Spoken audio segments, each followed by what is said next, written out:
Steve Jewin, MMA Mania. All right, Steve, whenever you're ready, go ahead. All right, Logan Storley, how are you today, sir? I'm doing well. That's good to hear. I have to check with you before we get rolling because I've seen a lot of fights change in the last 2 months, 2 weeks, and even the last 2 hours. So you are still fighting Joaquin Buckley next Friday, right? Yeah, that's what I got planned anyway. So let me find out before we get into that fight what your thoughts are on the antics in the MMA world in the last 24 hours, how it reflects on the sport, and you as an athlete, what your takeaway is from all of this. It's interesting. Obviously that was planned before he got there. Because otherwise, his bodyguards and everyone else, it wouldn't have happened. It was definitely planned. I think maybe it got a little more out of him than I thought it was going to, but, he'll pay his fine and do whatever and have to have his charges against him. But if he does fight Khabib, how many more pay-per-views did that just sell? Seems to me like an unfortunate consequence, though, is that people will think this is the right way to act to sell more pay-per-views. Yeah, and that's what he's been doing. He's been doing it for his last few fights, and so that's him. That's what he does, and other guys try to do it. There's only one Conor, but I don't. I guess for me, that's not who I am. I guess, and so it doesn't affect my life or what I do as an athlete or how I conduct myself. So I guess I really don't care what he does, and I guess he'll figure it out. Yeah, that's definitely not how you conduct business. You just show up, take the fight, and basically, other than your last fight at Bellator 186, you show up and finish people in the first round. Yeah. So I'm hoping to get back on that trend with this fight. So tell me a little bit about fighting Joaquin Buckley, because you're coming into his home turf. He's going to be the hometown popular guy there on Friday night. Yeah, that's good for him. But it really doesn't make a difference once he steps in the cage, so I'm not too worried about it. You never let crowd reactions bother you. Well, of course not, because you finish guys in the first round, so obviously, whether they love you or hate you, you've got tunnel vision. Yeah. So how did you get the nickname Storm anyway? Is it because of the fast finishes, or did that come long before you got this record going? Well, I think it was more of when I was in college, and I guess I don't use it that much. I don't use it when they announce me. So I guess it was just my Twitter handle. But then something must have inspired you to be like Storm Storley. Maybe there was like your favorite video game character was named Storm or something. Yeah, I don't know why it came from. It sounded good. Well, it does. Storm and Storley do roll off the tongue together, and it certainly seems to fit the way you go out there and fight. What makes you such an exciting, devastating fighter in your fights? The fact that I can throw shots and not be worried about getting taken down, and I'm not worried about getting tired. You're gonna get tired in a fight. That's gonna happen. It's just the fact that can you mentally push on? It might look sloppy, it might not look perfect, but there's not a lot of guys that have been through a college grind that fight in Bellator or the UFC.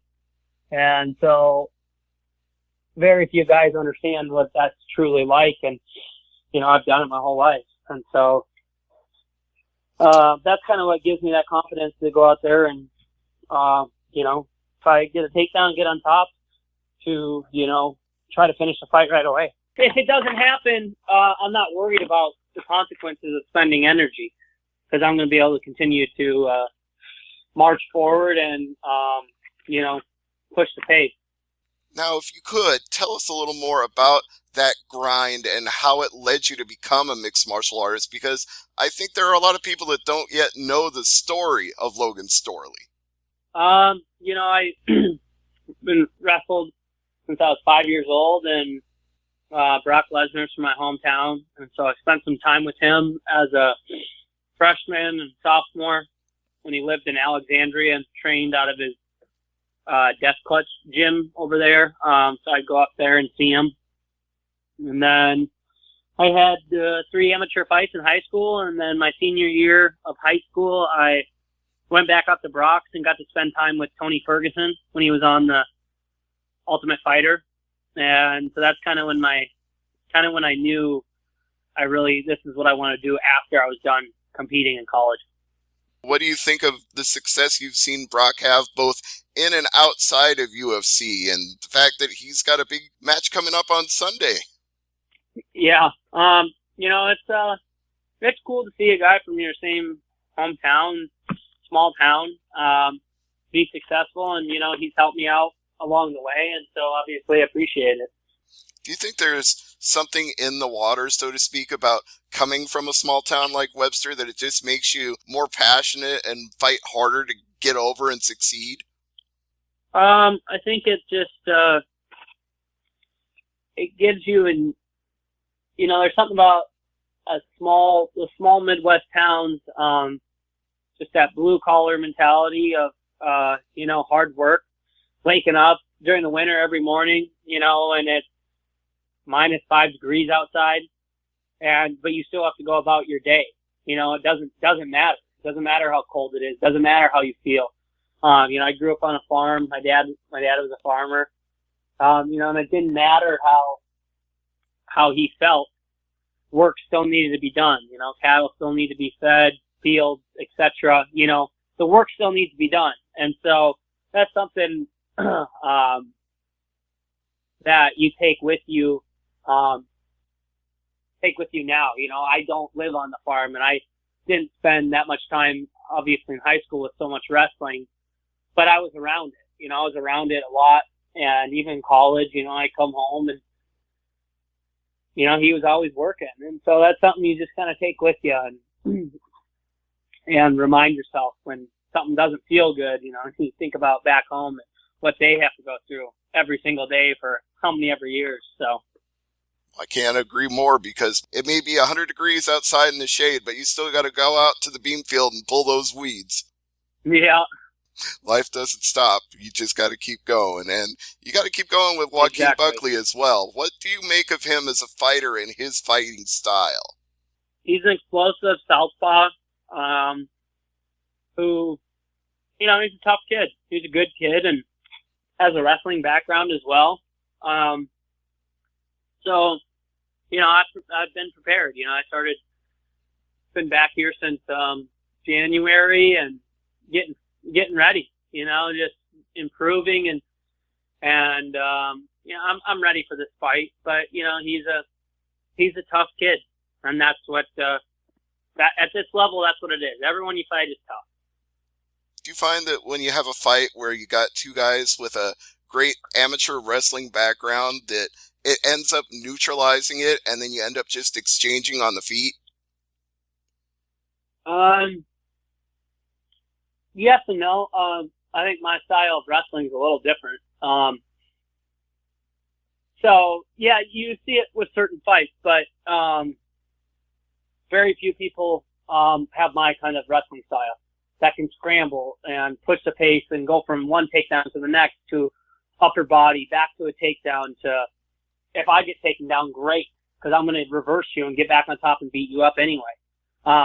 So I don't think, like, guys say they have a great amateur background, but, wrestling in high school for 4 years, is a little different than my experience. Mm-hmm. There's very few guys in the sport of MMA, even guys that have certain college experience. There's a big difference between a high level wrestling, amateur wrestling background and wrestling, and just wrestling in college and just going through the motions. And yeah, I went to college and wrestled a little bit. There's a big difference. That's sport I dedicated 20 years of my life, day in and day out. There was no break. I wrestled for the junior world team. I wrestled freestyle in the summer. I competed 4 years of college. Was a 4-time All-American. and I didn't get anywhere close to what I wanted. I wanted 4 NCAA titles, and that's the difference between how I look at it and how other guys look at it.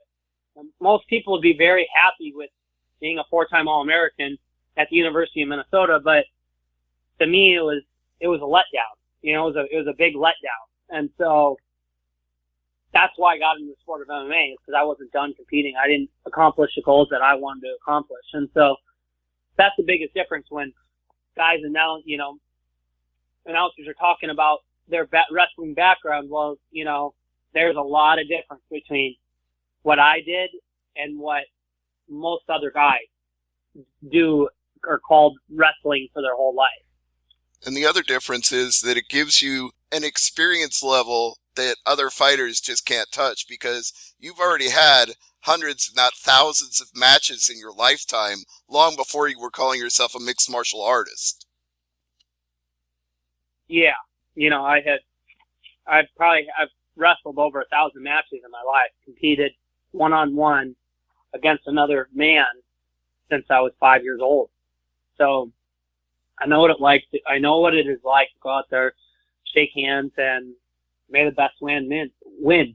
So I'm used to that. You know, I'm used to that kind of mentality, and been doing it since I was 5 years old. And may the best man win next Friday at the Family Arena in St. Charles, Missouri. But I know you're hoping that's you, so any final thoughts as we start to wrap it up on facing Buckley next Friday? No, thank you. Well, what about social media plugs or sponsors? Anything you want to get out? Yeah, I'd like to thank my sponsors, American Ethanol, Sanford Health, and Webster Scale. And then, I guess my Instagram is Logan Storley, and my Twitter is Storley Storm. Awesome. Again, Logan, thank you so much for the time today, and best of luck here coming up at Bellator 197, main card fight with Joaquin Buckley that we're all looking forward to. Thank you. No problem. Thank you, Dan, as well. Thanks, Steve. You bet. Bye-bye.